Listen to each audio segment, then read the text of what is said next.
This is the StoryWorks Roundtable, where we have conversations about craft. Because becoming a successful author begins with writing a great story. We have a new podcast joining the StoryWorks family in early 2021. The StoryWorks Reading Series is a literary journal for the ears. Every month, an author will read a new short story or lyric essay. Then sit down with me to discuss its inspiration, the writing process, and challenges. StoryWorks Reading Series is a podcast that gives voice to your story and you. Let your writing and reading friends know about StoryWorks Reading Series, and if you're a writer, go to storyworkspodcast.com/submit. Read our submission guidelines and send us something. I am so looking forward to reading your work and even chatting with you on the podcast. Hello and welcome to this week's StoryWorks Roundtable. Today, Robert, Carlee, and I are asking the question, what is genre anyway?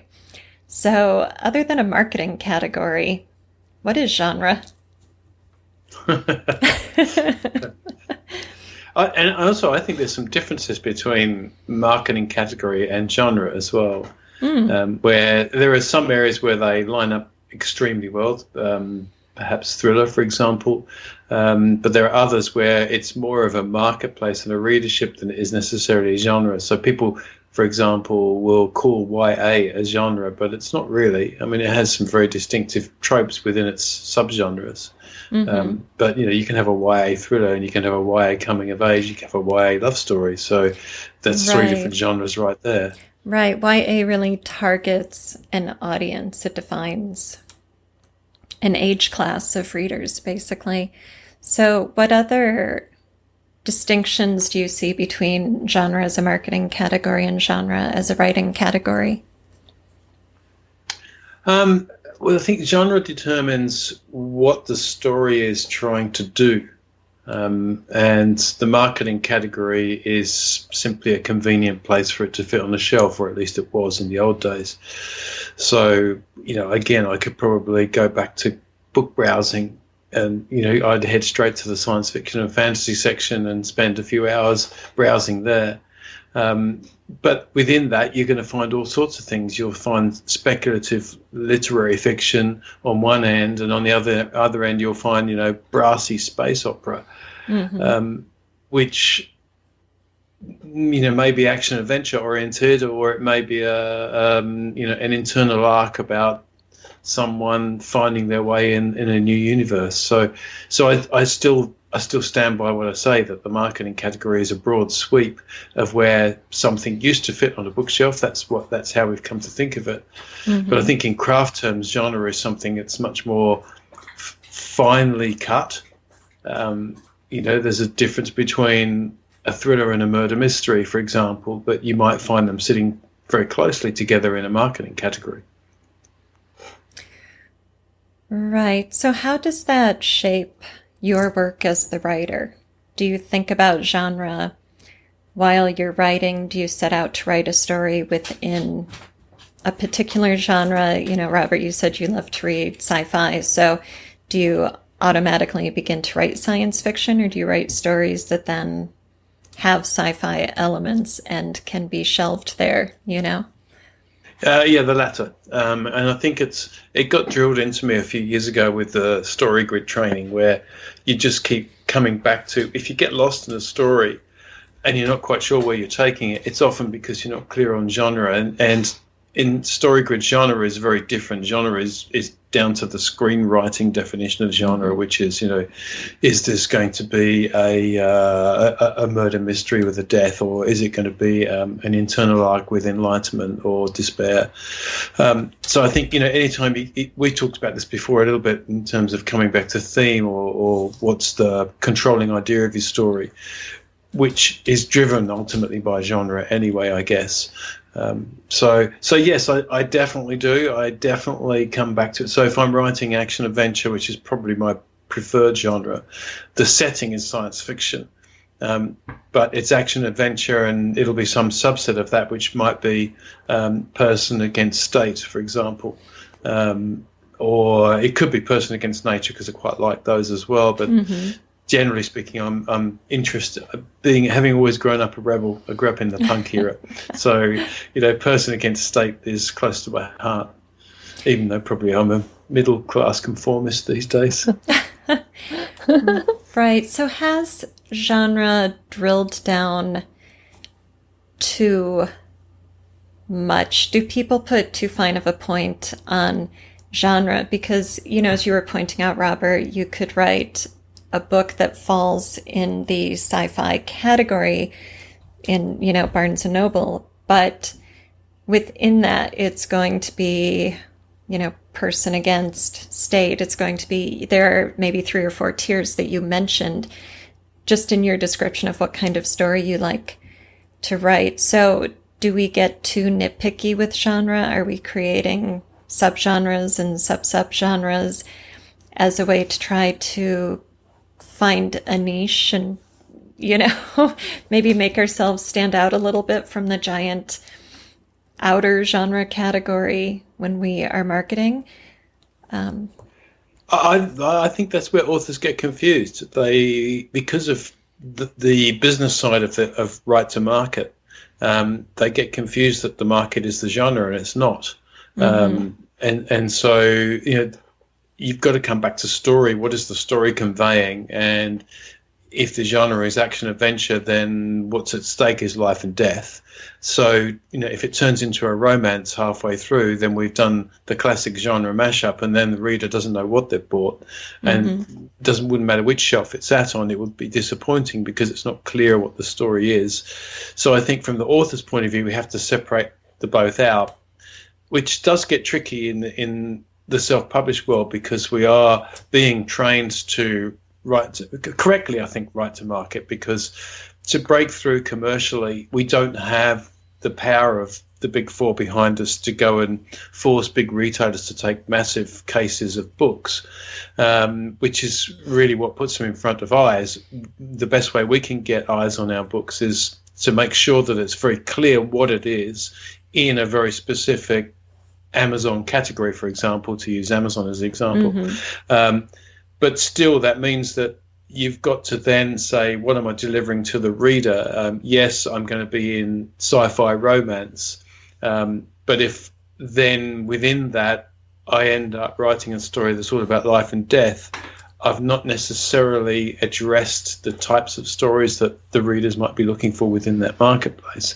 So there is a blur. I'm not saying they're completely indistinct, but I think we can easily conflate the two when they shouldn't be. And when you're in your creative mind, what I think serves us best from the point of view of crafting a great story is to be very, very clear on what the controlling idea is and what genre you're writing, and not what marketplace you're writing. Right. So if that makes sense. It does, and I'm going to split a semantic hair here. I totally agree with you that we need to know what our controlling idea is and our theme, and be very clear on our character and plot arcs and our trajectories through the story, and not confuse the reader. So I agree with everything you said, except I would not choose to write to market. I would write the story I want to write and then find the genre it fits in, or the genre and subgenre that it fits in. So as a writer who wants to write a story, regardless of the marketplace, and craft it as well as I can, there's a piece of me that bristles at the idea of writing to a category in order to find a reader. I remember taking a writing workshop specifically on plot around the time when the Twilight books were reaching their zenith. And I remember the question came up in class, well, when you see a market, especially related to a topic that's really hot, like vampires or like whatever the thing of the month or year is, and you have this story that you've been working on, and don't you want to get it out as fast as you can to take advantage and ride that wave?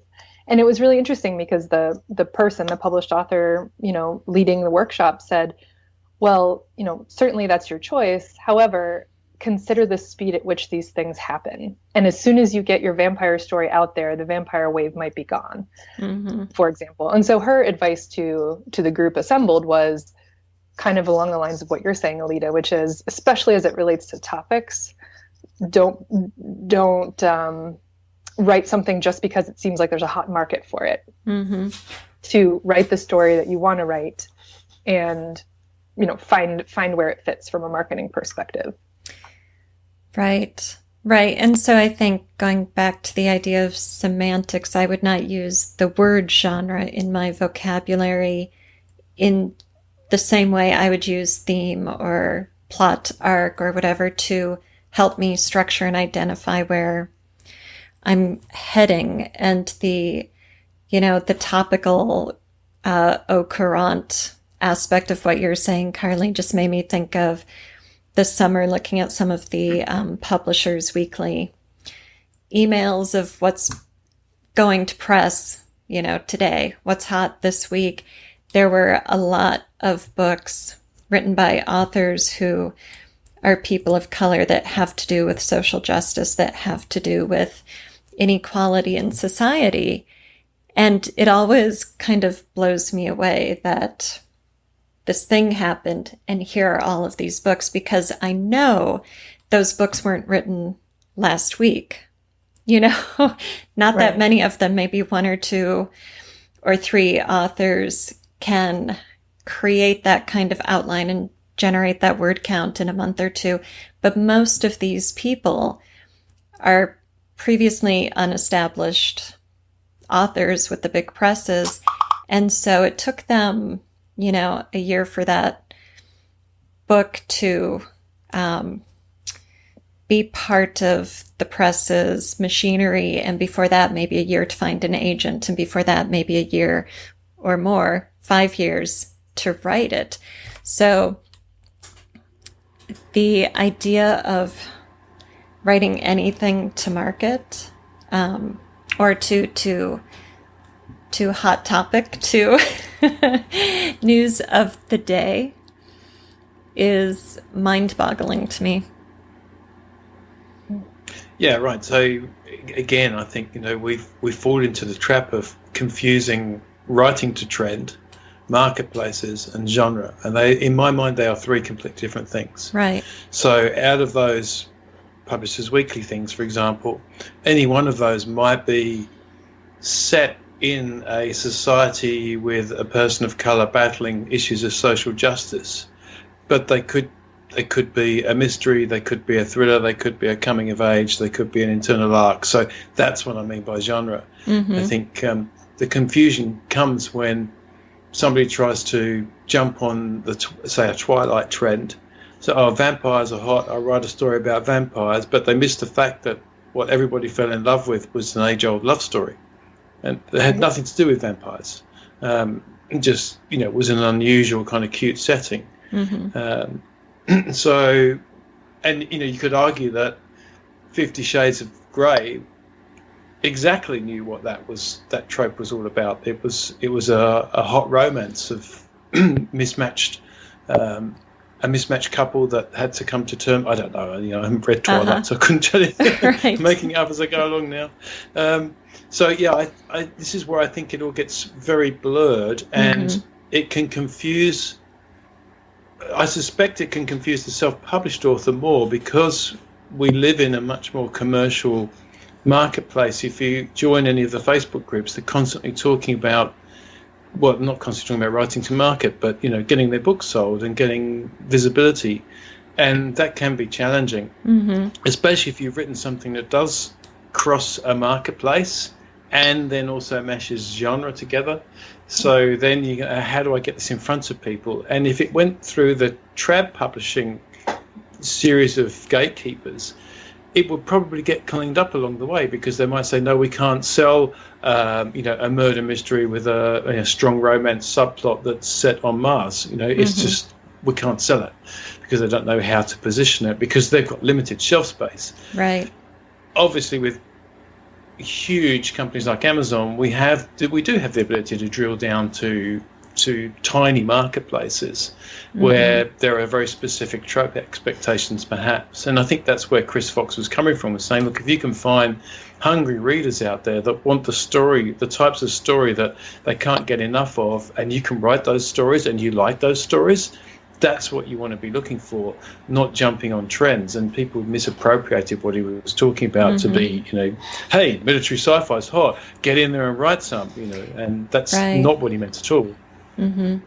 Yeah, you raise a really interesting point, Robert. The, Twilight, you said, is a mismatched love story, star-crossed lovers, but you would never put Twilight next to Romeo and Juliet, right? So is the genre love against obstacles, mismatched lovers, whatever, or is the genre vampires? Right? Is it romance? And so as writers, we have to craft that story that we want to tell that has all of those human elements and all of that emotional content and compelling action. But then when it comes to finding readers, we do have to sort of put our story through a series of funnels to find that reader who's going to want a vampire high school version of Romeo and Juliet, I'd like to return to the point for my own edification. I'd love to hear what both of you have to say about reader expectations and how that relates to genre. So I picked up on something when I joined a book club in my neighborhood a couple years ago. In the book club in my neighborhood, I live in a rural area, so this encompasses tens of miles, this neighborhood. But it's mostly women who are mostly women who are about 30 or so, 20 to 30 years older than me. A lot of, and it's the kind of book club where everyone brings a book that they've been reading. It's not a common read. You bring a book you've been reading that you enjoy, that you want to share with the group and talk about it and present it to the group as a way of raising awareness about a particular title and sharing books, literally passing around books. And I learned something as I was listening to my fellow book club members talk about a lot of the romances that they were reading. And I think I hadn't been really tuned into romance. And I'm going to use are we saying romance as a genre or romance as a category, as a marketing category? What do we think in terms of terminology before I go on? There are several different types of romance. So yes, and that's where I'm going. Yeah, carry on. Can I go there? Okay, sure. So kind of generally was thinking of this category. We kept having these books come to the book club that I would consider romances. But it was very interesting as a writer to observe my fellow readers how they were very interested in different kinds of romances. That a person brings up a book that I would consider a romance, and half of the other romance readers in the room said, "No, that's not for me. That is too much sex, not cozy enough. I didn't feel any emotional connection with the characters. Maybe there was an element of danger that they didn't like." Whereas another reader would be disappointed in a different book because the setting wasn't rich enough for her, or it wasn't happening in the right kind of time and place in the universe. So I found that really interesting when, to me, as someone who hadn't read a lot of romance books coming into this club, thought, well, I don't know what makes a book different. And so from a writer's perspective, it was really interesting to see that these readers had very specific preferences. And to get other recommendations from readers who liked the same books they did was really powerful and really sent them down a particular path. It wasn't, who has a good romance? It was, it has to have X, Y, and Z things in it. Exactly. That was fascinating to me.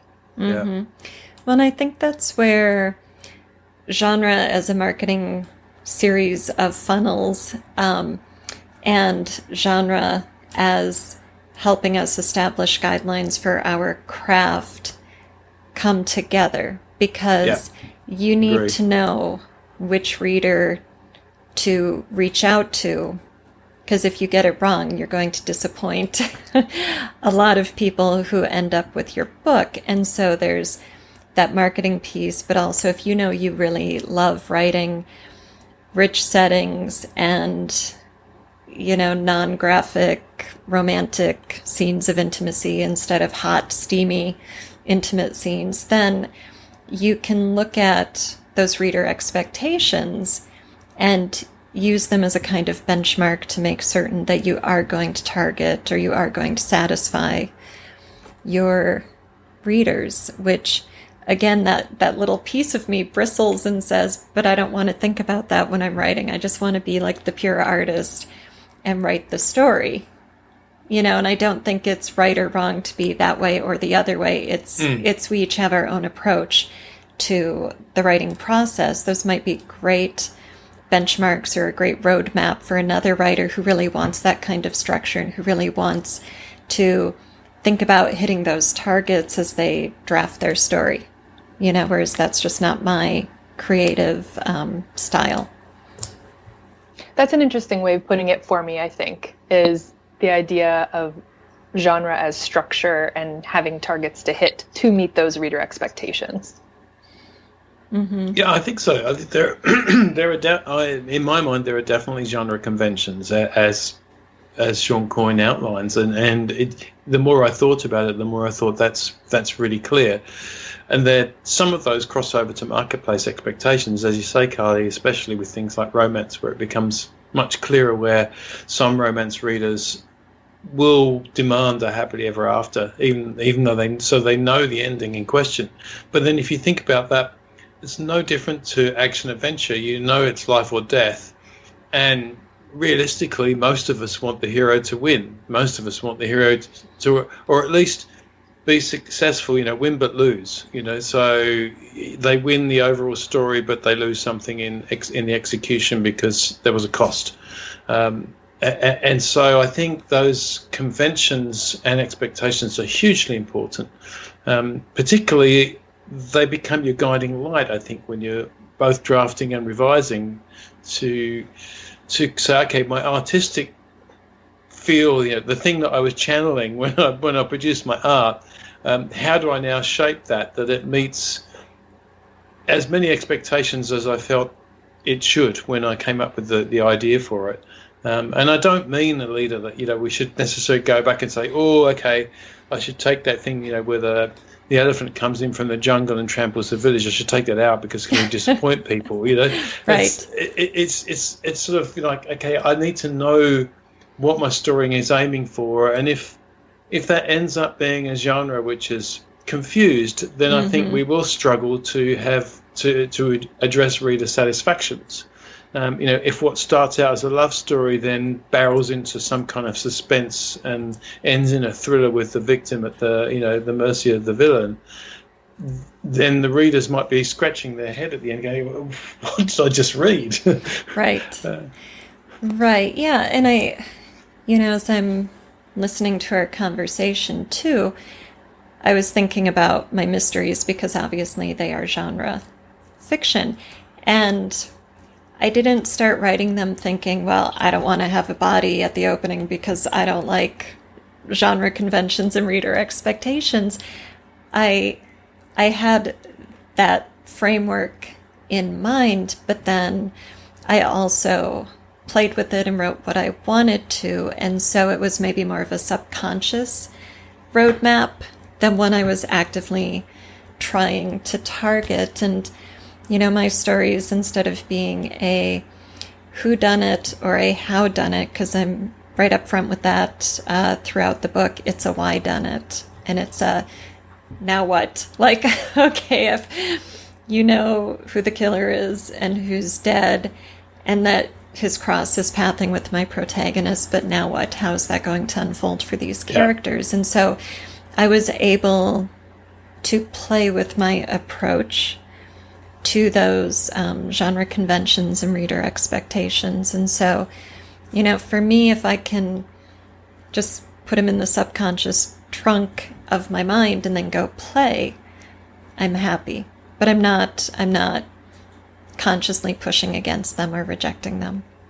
Yeah, and I think that's brilliant. I think that's when you reach a level of your craft where you know the world that those types of readers inhabit because you inhabit it. You know, you're writing books that you would love to read yourself. I think that's where we all probably start anyway. And so you're writing for yourself as an audience of one, but it expands out.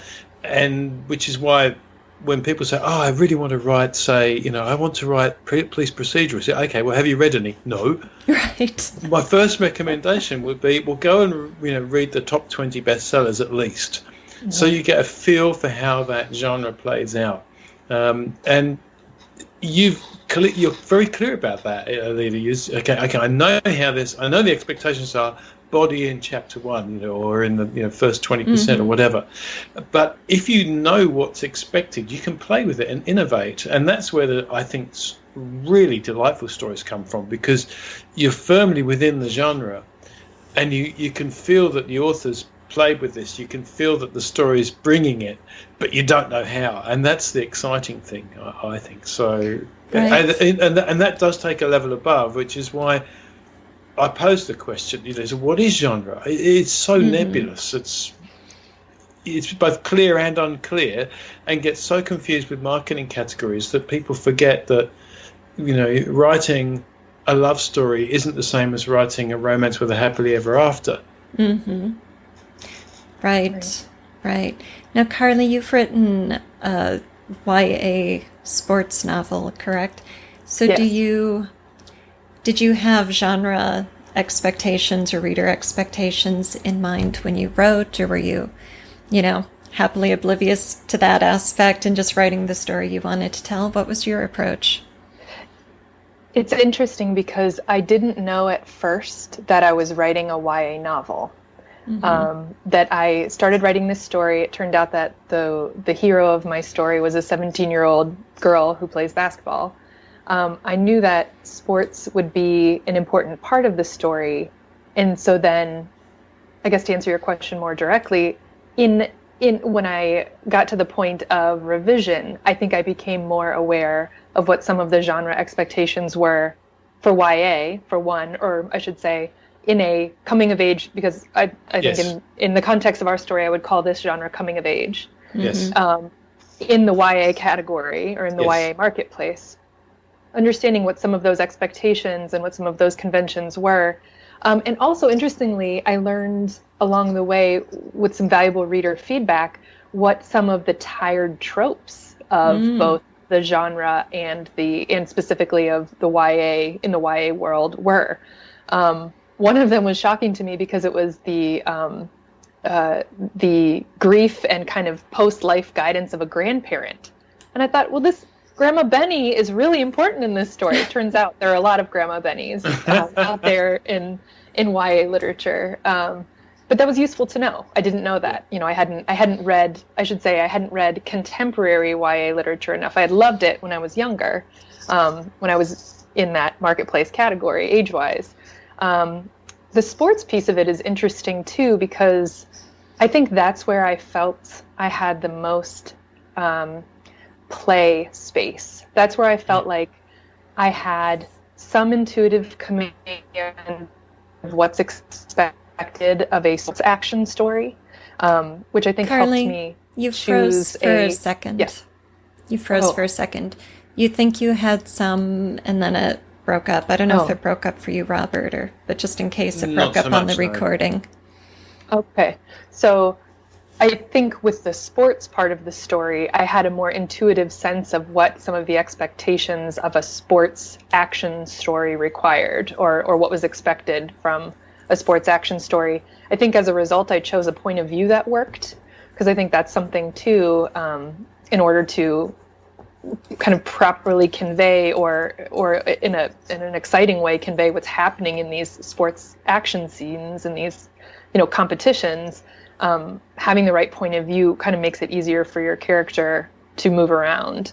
But I think because I had a more familiar and perhaps intuitive sense, I could play around with it a little bit more and kind of subvert even. And, you know, and that's where I think it got really fun for me, was subverting some of the expectations of the, you know, underdog story, or the, that's, you know, a version of a sports story, or the will they or won't they make it to the championship? What happens when you win or don't win the championship game? I'm being a little vague here, but I just feel like perhaps most of the genre consciousness and audience consciousness, marketplace, I guess, came after the initial draft.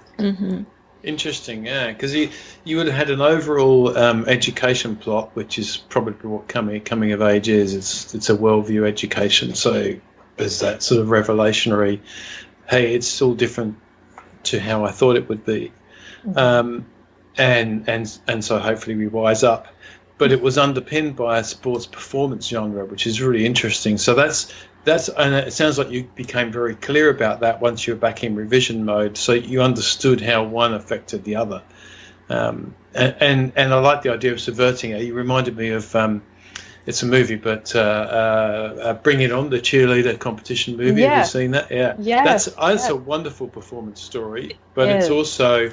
It's more than just a performance story. The performance story underpins what is effectively probably coming of age. I'd have to go back and think about it more clearly, where they don't win, but it's unbelievably satisfying. So very clever. Yeah. So nice. Yeah, it's good observations there. And I ended up recently, Robert. There was an article I read about how genius Bring It On is.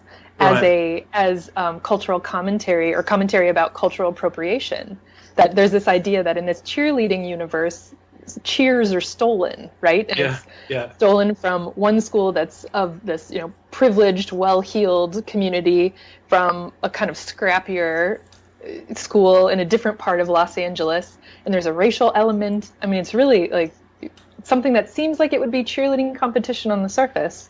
Ends up having all these very satisfying layers, as you say. I think this brings us back around to the idea of the umbrella genre and then the subgenres and sub-subgenres, and we need those, So, Carlee, are you writing a sports competition story with a coming-of-age character element, or are you writing a coming-of-age story with a sports competition plot? And you could have the sport plot or the romance plot or whatever plot, but what's going to make your story live on in your readers' minds is your characters and their evolution through that arc. And so, where genres maybe become confused and seem like mashups is because we always have that plot arc element and that character arc element. So it's the sports coming-of-age story, and maybe in some stories you emphasize the sports and the teamwork and the competition and that, happy triumph at the end. And in other stories, you emphasize the character arc and the emotional growth and the developing worldview through the, venue of teams and competition and winning and losing and all of those different aspects. So, as writers and getting clear on what we're actually writing and what our story is about, as Robert said at the beginning, I think we need to decide which comes first, right?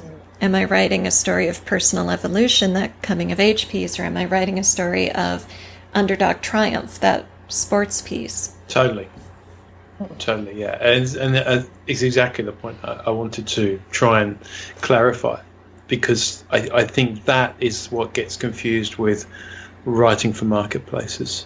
Yes. So when people say, I want to write a YA story, say, okay.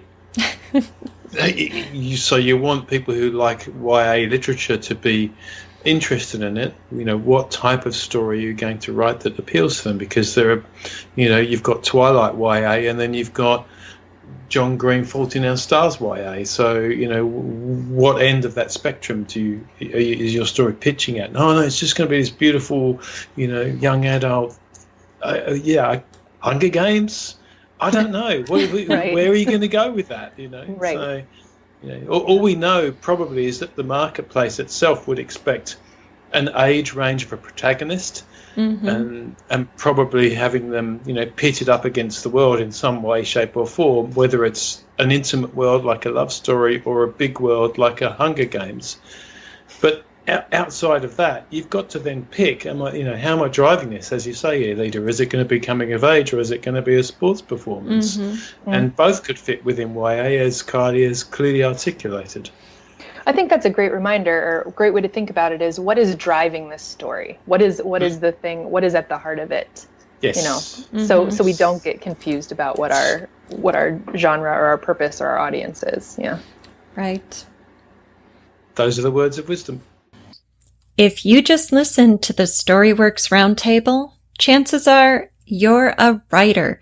So grab that story or essay that you have been polishing, refining, crafting, and shaping for an audience of readers and listeners, because I would love to read your work and see you on the other side of this microphone. Storyworks Reading Series gives voice to your story and you. Submit now at storyworkspodcast.com to be published in 2021. Thank you for listening to the Storyworks Roundtable. Find all our shows, show notes, and videos at storyworkspodcast.com.